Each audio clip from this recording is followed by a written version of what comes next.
আজকের পর্বে যে মেয়েটিকে দেখতে পাচ্ছেন সেটা হলো রক্তিমবাবুর মা, কিন্তু ডালি এই কথা জানেই না।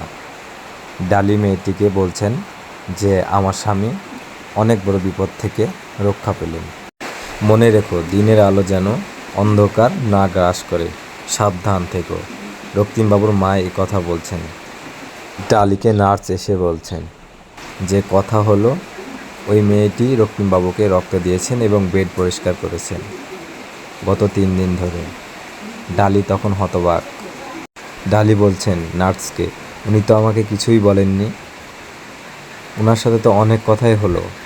তার প্রেক্ষিতে নার্স বলছে, আমি তো জানি না কী কারণে উনি বললেন না। নার্স ডালিকে জিজ্ঞেস করেন যে আপনি রক্তিমবাবুর ফ্যামিলির কে? তখন ডালি তার অ্যান্সার দেয় যে আমি ওই বাড়ির কাজের লোক। পরবর্তীতে ডালি মেয়েটিকে খোঁজে, কিন্তু মেয়েটি আড়ালে থাকার চেষ্টা করে। তখন ডালির মনে অনেক প্রশ্ন ঘুরপাক খাচ্ছে। তখন রক্তিমবাবুর মা আড়াল থেকে বলছেন যে এখনও সময় আসেনি সবার সামনে আসার। এই কথাটি উনি আস্তে আস্তে মনের ভাব প্রকাশ করে। এদিকে সমিতবাবু এসে বলেন যে ডালি কী চিন্তা করছো?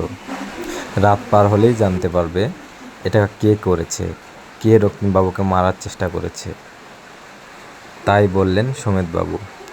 তখন ডালি বললেন, সমিতবাবুর এখনও বিপদ কাটেনি, এই কথাটা মাথায় রাখতে হবে, কারণ যারা মারার চেষ্টা করেছে তারা আবার আক্রমণ করতে পারে। সমিতদা বললেন যে রক্তিমবাবুর পাশে থাকতে হবে এবং রাতেও থাকতে হবে। তখন ডালি বললেন, কেউকে এটা বুঝতে দিতে হবে না। সৌমিতবাবু গিয়ে পরিবারের সকলকেই বললেন যে চলো এখন আমরা বাসায় যাই, এবং সকলেই বাসায় চলে যাচ্ছিলেন। এই সময় রক্তিমবাবুকে যারা মারতে চেয়েছিলেন তারা চুপচাপে কথা বলছেন যে এটাই সুযোগ, আজ রাত্রেই তাকে মেরে ফেলতে হবে, না হলে আমাদের নাম সবার সামনে বলে দেবে।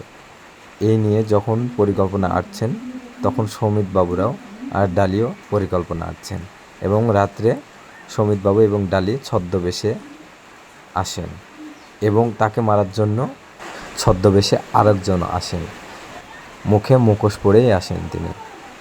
আগামী পর্বের জন্য অপেক্ষা করুন এবং পাশে থেকে সাবস্ক্রাইব করে আমাদের পাশেই থাকুন।